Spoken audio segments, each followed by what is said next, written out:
Welcome back to Can You Believe That? And Tommy actually has me here today, pulled me off the golf course to actually reveal some breaking news. Very, very important news. I've kind of watched a little bit of it, Tommy, and it's kind of playing in the background, but you have a lot of the key information. And just from what the little bit I've seen, this is very, very big. Yeah, I think a lot of people in the UFO and UAP community are already kind of poo-pooing what's happening here. Hmm. For the rest of us, for the average American, this is the second time ever in the history of America where we've had a congressional hearing where witnesses under oath have testified to the fact that there are UAPs, unidentified anomalous phenomenon.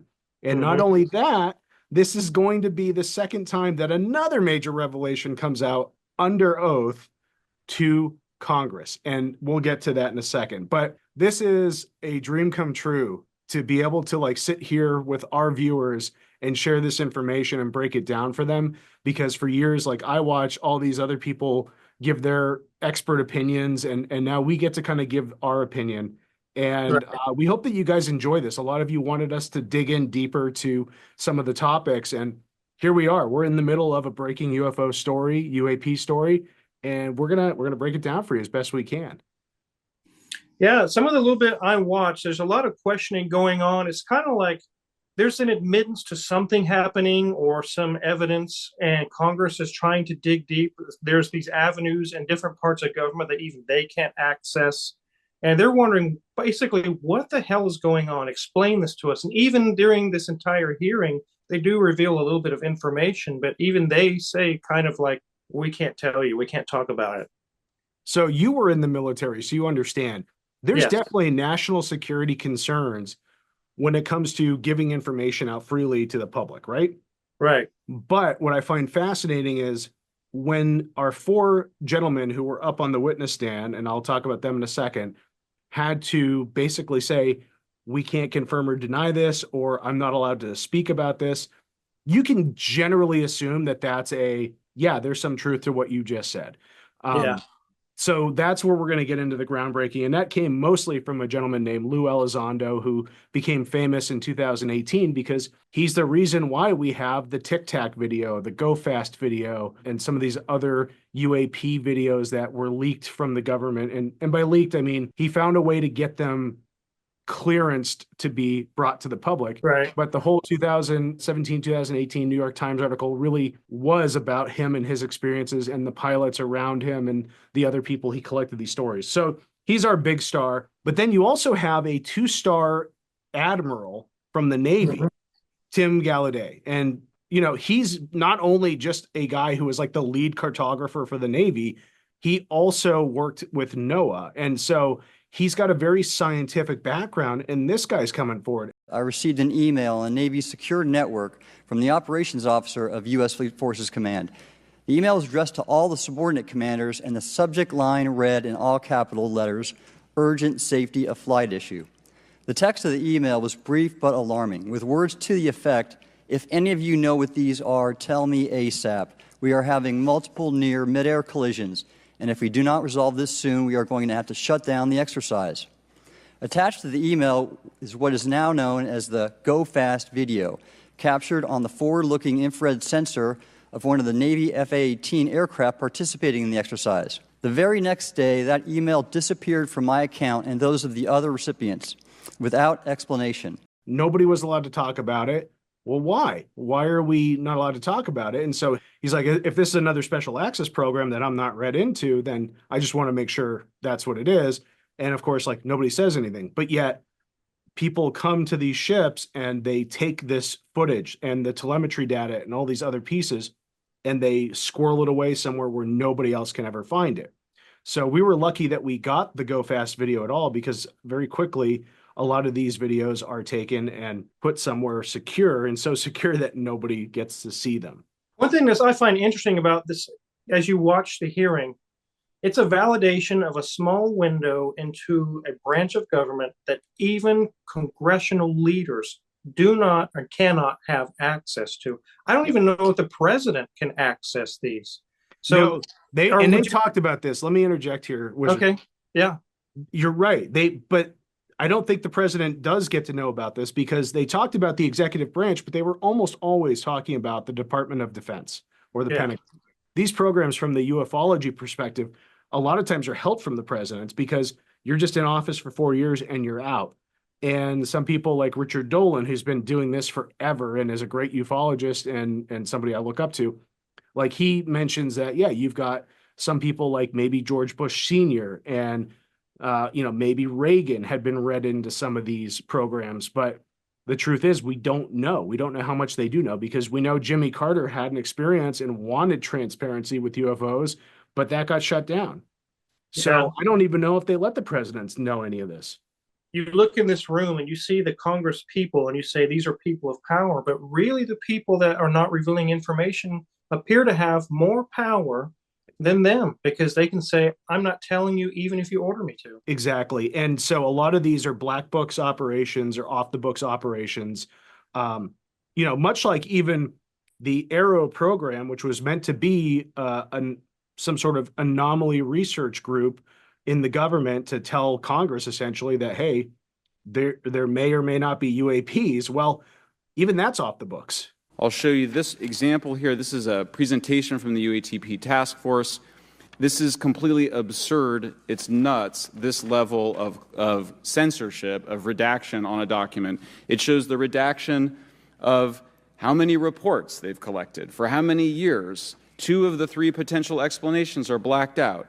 The Pentagon, the intelligence community is treating us like children. It's time for us to know the truth about this. I think that we can handle it.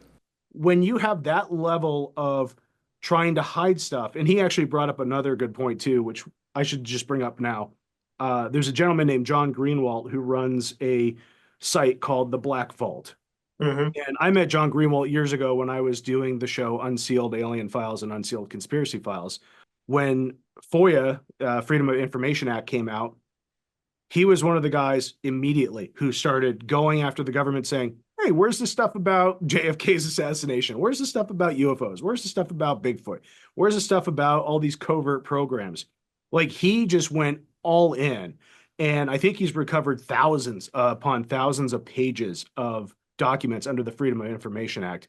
Well, Yeah. Shellenberger in this hearing even says, after talking to John Greenwalt, that after the first hearing with David Grush and Lieutenant Fravor, the Freedom of Information Act requests were getting denied more and more. Oh.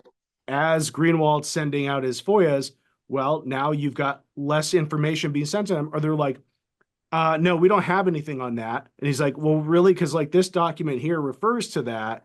And then they're like, oh, well, maybe we have that. Now you're almost seeing even more issues with trying to get information and squeeze that lemon to get the juice. Wow. So yeah, it's a really interesting thing. So like parts of this hearing are great because you have folks like Michael Gold, who works for NASA and was part of the NASA's UAP committee there trying to say, hey, is there information? And even he's coming on saying, look, I don't know if I believe in extraterrestrials or any of that, but what we have here is a real thing that's going on because enough people are experiencing it, and we should start using science to figure it out. And his solution was, hey, let's use machine learning and AI to comb through NASA's databases and start putting together some details. And that's a simple thing. It will cost some money, but in the amount of money that we're probably spending in these programs and we don't even know it, it's like a drop in the bucket, right? So NASA has a huge archive of video, photos, and telemetry data and all kinds of crazy stuff that, hey, yeah, if somebody could comb through it, if they let us comb through it, you'd probably get some anomalous stuff, and then we can start researching it. But again, NASA's whole viewpoint after the committee met and did their deliberation and then put out their report, they were like, yeah, nothing to see here. Move along. Yeah, sorry, just keep doing your thing, and we're just going to go back to the moon. Like I said, I didn't get to watch the whole thing. I did read a lot of the comments, and based on the comments, I have a lot of questions. There's people commenting in there, this is the information we needed, this proves. There's what they say in the comments of non-human interactions or things going on, or these entities exist. And there's also some others saying this entire hearing revealed nothing. It was a waste of air. I won't say it's a waste of air. When you have 4 people under oath, and then in the previous hearing with David Grush, you had 3 people under oath testifying to Congress. Yeah, there's something in the skies. It presents a national security threat. It's a real head scratcher because they can outmaneuver everything we know we have. Mm-hmm. Well, yeah, we want to know more about it. And since they were part of government programs, or they were personally witnesses to it, or they have witnesses that they're coming forward for, like, there's connections there that they're all like, yeah, these people are credible. Like, there's something going on. Why are we not openly talking about this and just trying to dismiss it?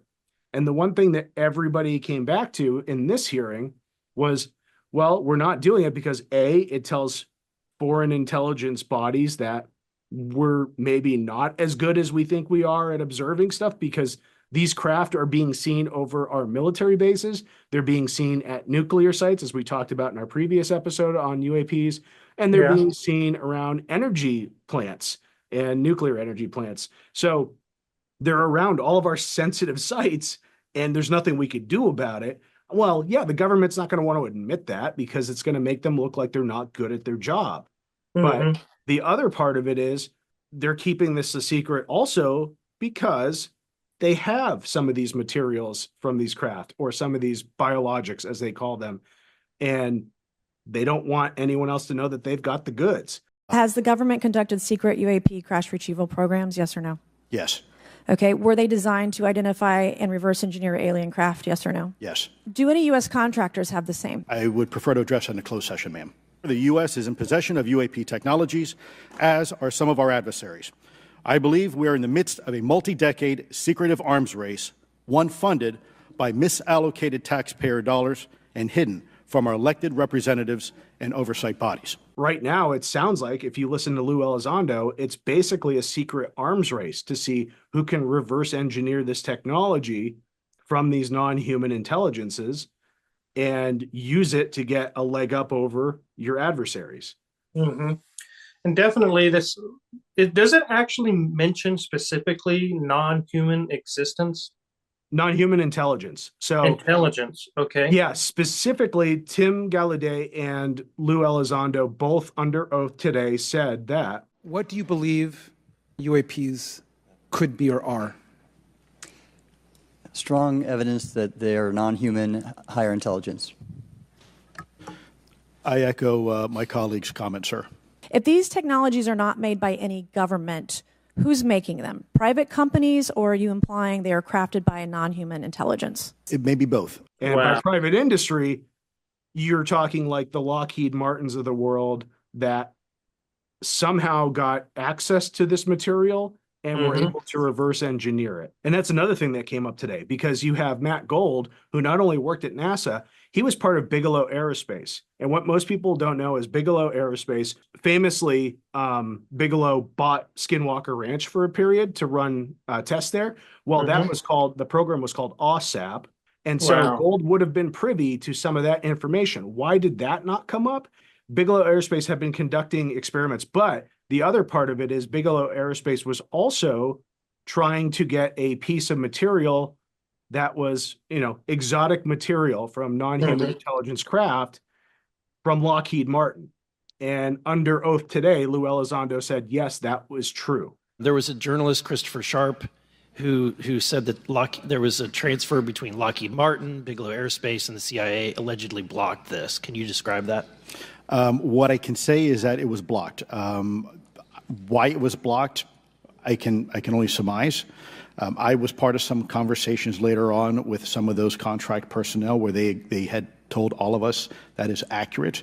What we required was a memo from the Secretary of the Air Force in order to make that complete, and that never occurred. And so when Secretary Mattis became Secretary of Defense, I decided it would be appropriate for me to try to receive a memo from him as SecDef, as Secretary of Defense, if we could not get a memo from the Secretary of the Air Force to transfer that material. So if that material exists today, who's in possession? Sir, I wouldn't be able to have that conversation in an open hearing. We'd probably have to have that. Okay, my question to you then is, if we were in a secure setting, if we were in a SCIF, would you be able to provide or get access to something, whether it's visuals or material that we could put our hands on, or biologics that would convince me, that would show me that we have non-human origins? Sir, that decision would not be mine. That would be to the gatekeeper still in the U.S. government. So Wow. that, I mean, it's a lot of like sidestepping and a lot of like backdoor talk, but it's basically saying that, yeah, there are non-human intelligence that are building and operating these craft. We have secret programs that are at least trying to just look for these things, if not trying to reverse engineer them. And it's very likely we have biological specimen from whoever these are.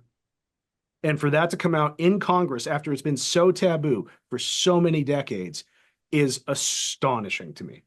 It really is astonishing. And the fact that they're admitting to some non-human intelligence or things going on, you can kind of put two and two together and start to see how maybe in the last 100 years, how our civilization has advanced so fast when it hasn't for the past 5,000 years. And you look at these crash retrievals, some say that there were crash retrievals happening in like the 30s and 40s, obviously Roswell in the 50s, and there were several in the 50s and 60s. Well, around that time, we went from having computers the size of rooms to developing the microchip. Yeah. You tell me that there may not be some sort of, like, I know that the correlation is very thin and it's a lot of speculation, but I still think there might be something to it. The other kicker from the testimony today is that when asked if these beings communicate with us, Lou basically laid out that, well, I can't say that we're having conversations, but I could say that they somehow know what we're thinking or know what we're going to do and interact with us. So obviously some information is being conveyed. Well, that's like a mind blower, right? Because like, who's going to know? Is some Chinese Black Ops piloting a UAP going to like know ahead of time what this craft is going to do? I don't know. Probably not. So the fact, again, that's admitted under oath is astonishing. Based on those two things, they basically say there's non-human intelligence, and then they admitted to communication going on with some other beings. Yeah, whether That's it was crazy. known or unknown. That's amazing. It is big news. And that's where if people are like, oh, well, we already knew all this. Yeah, if you're in the UFO field or you're in the UFO Twitter files, you're going to know a lot of this because, you know, Lou wrote a book and a lot of the stuff that even he couldn't talk about today is in that book. But, you know, it's nice to hear under oath, have him say literally, I can't talk about crash retrieval programs because I literally signed a document in a secure environment that I won't talk about crash retrieval programs. Well, why the heck would they have him sign that? You know, it's like, yeah, if it never happened, there's nothing to sign. Right. If it doesn't exist, then why is there paperwork on it? Right. Like the reason we have certain rules, like don't pet the gators, is because at some point somebody pet a gator. Right. So obviously, if there's no crash retrieval program allowed to be talked about, then there's probably a crash retrieval program. So we now know there's some kind of beings and some kind of intelligence. The next question is, who are they? Where do they come from? And who do they work for? And why are there so many different types here? Because they did go through, one of the Congress people asked about the types of craft, and it was anything from like organic looking, which I assume they mean like the jellyfish video that Jeremy Corbell released, where you see this thing going over basically a military installation, a U.S. military installation overseas. Then you have like the lights in the sky, the discs, the triangles, like all the things we've talked about in our UAP episode. They listed them there. And it's like, well, I mean, when you got a running tally of that, it's pretty impressive. But then they also added on all the discussion about the physical side effects of people that have had experiences with these craft. All of this is now on public record. It's amazing. So it's cool to have it all out there and to be able to share that and say, look, for all of you who think that we're kooks and we're crazies, these people obviously aren't, because they're willing to testify under oath about it. Neither were David Grush and Lieutenant Fravor and the other folks that testified in the last hearing. So, I mean, there's something going on. Our government knows it because they're studying it. So why is there a stigma around it? Exactly. And just like right now, we're talking to each other from thousands more miles away using technology. You go back 150 years, they have a telegraph. That's it. Yeah. Yeah. And And the then- telegraph was still slow. And Right. then, you know, Pony Express was probably better back then. And here we are in the grand scheme of things, a very short amount of time into the future. And we're talking to each other from across the country, halfway across the country. Did this technology come from these interactions, I wonder? And that's where I'm thinking too. It's like the timing of our technology boom and the timing of these potential UAP crashes, it's pretty darn close. It is. There's definitely something to it. And as we saw today, they're admitting there is something to it. And they also are admitting there are non-human beings involved. That's amazing, Tommy. Yep, pretty awesome. A lot of great information. The last bit of information I want to share is Shellenberger had a source and got confirmed by multiple other sources of a larger program called Project Immaculate Constellation. I have to say that properly because I just want to go Immaculate Conception. That's what it is. It's Immaculate Constellation. So apparently, like, just knowing about that program puts you on the list. So, Wizard, if I die mysteriously, I did not commit suicide. Yeah. All of you out there, I did not commit. I'm too afraid of dying to commit suicide. So if it happens, they did it to me. But anyway, this program essentially is a large scale data collection program in the US government that talks about UAPs and says, hey, we have telemetry data, we have high resolution video, we have thermal video, we have ultra high resolution photographs, and they're collecting all of this information to be able to, like, I guess, try to assess what's going on in their end, but yet none of us know about it because it's a off the books program. That's just amazing. It's still shocking to me, not only the revelation of other beings and they're admitting that they exist, is that now, and we've always watched the movies and you see there's the secret branch of the government that no one knows about.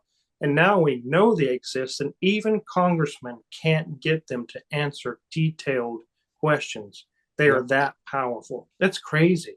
Yep, they're really the secret keepers at this point, and I don't know if Congress will ever be able to touch them, because what happened after the last UAP hearing, there was a UAP Disclosure Act that was being brought to Congress to be passed into law that would basically force government agencies to release their information on this, would also force any private industry companies like Lockheed that may have these entities, the non-human intelligences, or biologics as they call them, or the craft, back to the US government under eminent domain. And that got completely gutted. And to the point where it's like basically useless. And I still don't believe it's been passed. I may be wrong on that, but this second hearing really is an attempt at revitalizing that. And I think the main goal of the 4 witnesses that testified today was that they want to make sure that the Congress has some oversight over spending on it to know where the taxpayer dollars are going to some degree. They want more disclosure in terms of, are these non-human intelligence? Do we just not know? But like, these things are real. Let's get private industry and more scientific minds involved to help figure it out. And for people like Admiral Gallaudet, I'm sorry, I'm butchering your name, buddy. For people like the Admiral, you know, it's about making sure that our pilots and our military officials are safe, because again, there's been some near misses with some of these craft, and he's been briefed on reports of that, where literally these UAP have split formations of fighter jets. I mean, they outmaneuver the heck out of our people. There's a lot of close calls where even in submarines, one in particular, he talks about an 80s Cold War sub that had what they thought was a signal from a torpedo coming on them, but then it slowed itself down, kept pace with them, and went away at like a crazy speed. So obviously not a torpedo. Not a torpedo. What was it? It was probably a USO, an unidentified submersible or submerged object. And that is essentially just a UAP, because there's water around all of these. You would think of always they're out in space. Maybe they did come from space, but they're currently residing in the Marianas Trench or something, or we can't see them. The average public can't see them or can't get there. Exactly. If you're going to come to a place and hide away and do your scientific research or your plotting of some sort of hostile takeover, you're going to want prying eyes away from you. So best place to go is a place where we can't get to. They can go in and out of water at insane speeds, and it doesn't even affect their craft. So for us, it's like, you want to go from the air into the water. I mean, unless you want to hit a concrete slab, you need a different vehicle for that. You know, it actually brings to mind, since I'm the Christian on the show, it brings to mind a biblical story. It's actually in Revelation. You've heard of the great beast? Yeah. And it talks about it coming ashore during the times of tribulation or when the Antichrist is there. And where does this great beast come from? It comes walking ashore out of the water. Weird. Well, I hope that's not what's going on. I mean, geez, that went real dark here, Wizard. I mean, that could be the end of the world, Tommy. I still go back to my original, which is like, if they wanted to take us out, obviously they have the technology, they could have done it. So I still believe in the idea that it's more like the Star Trek universe of, they're just not making first full contact yet because we're not quite developed enough. So they're standing by the prime directive. But it's definitely possible that there is some sort of threat, which is what, all of the folks on the panel today were talking about. If there's even 2% of a potential threat there, as Lou Elizondo said today, yeah, you want to at least be looking at it. You want all eyes on deck to see what they can find out about it. Right. I'll kind of circle back again to the secret part of the government or the secret branch. From another country's perspective, you think the president's in charge, there's the Congress, those are the people running things. But now we see through this hearing, there's a group of people who are in contact with more intelligent beings who are making decisions, are affecting our livelihood, that not even a presidential order can breach or a congressional order can breach. And these people are signing agreements to someone who's in authority over them, and this person has authority over the entire United States government. Yeah, I mean, in a sense, there is a large swath of our safety in the hands of these people. David Grush in the last hearing, Lou Elizondo in this hearing, and even Tim Gallaudet in this hearing, all spoke to the idea that there has been a lot of pressure and harassment and threats of physical harm, including death, to anyone in the government who has tried to come out and say that this is real. So the fact that the government would be willing to kill, or these parties in the government would be willing to kill to keep this information a secret, well, that doesn't happen over nothing. Right. And again, it's just, you talked about earlier in this episode how the crazies or the weirdos out there believing that all these tinfoil hat conspiracies are, now we're starting to see maybe they weren't so crazy. Yeah. And then this is for future episodes. Now we see this secret branch of the government who has admitted to contact and communication with non-human beings. And then we've heard about reptilians in the government. We've heard of different entities or shapeshifters and things. What's really going on in there? That's what I want to know. Yeah, and I think maybe that's for us to explore in one of our upcoming episodes for sure, because definitely there's a lot of speculation on it for sure, and we don't have all the answers, but we try to dig as deep as we can and share that information in a way that's easily accessible to all of you. And that's why we thank you for supporting the channel and for doing what you do, because by watching these videos, by liking, sharing, subscribing, you're helping us find ways to dig more into this info and share more with you. I think it's a win-win, and we're just so blessed to have viewers and for people that want to watch the content we're putting out. So thank you very much. And yeah, we just hope this breaking news is of interest to you, and hope that you don't find it, it's the same old, because it's not. It's exciting, and we should be excited about this. Now, how are we going to get Congress to move forward with a UAP Disclosure Act? Well, I'd say write your Congress people, write your Senate, write your House of Representatives folks. Let them know that you think, hey, if this stuff exists, I want to know about it. I want to know where my taxpayer dollars are going. And at least that'll light a fire under their butts to, hopefully get them to fight harder to find out more. And, hopefully nobody goes missing, because apparently that happens. So one thing I want to underline as we're coming up to our presidential inauguration, as this president's being inaugurated, just think, there are things going on above and beyond even the president. Yeah. And the Congress wouldn't hold this meeting if this was just a bunch of phony conspiracies. There's something really going on here. And they all know it. They know it. Even the most skeptical of the people that were running that hearing from Congress knew something was going on. And that's saying a lot. They changed their tune all of a sudden, yeah. Yeah. Anyway, thank you all for watching. Please like and subscribe. Share this video to people you think would be interested in this. Well, hit the subscribe button, guys. We have many more videos to come. And let us know in the comments what you guys think about all of this. Yeah, we read as many as we can, and we try to respond where we can. So please just put them in the comments, and let's start a dialogue. Let's have our own discussion about this. Let's do it. Take care, everybody. See ya. I have the phone in my hand, so I can't do this. That was my notes, by the way. I wasn't just texting the whole time. Okay.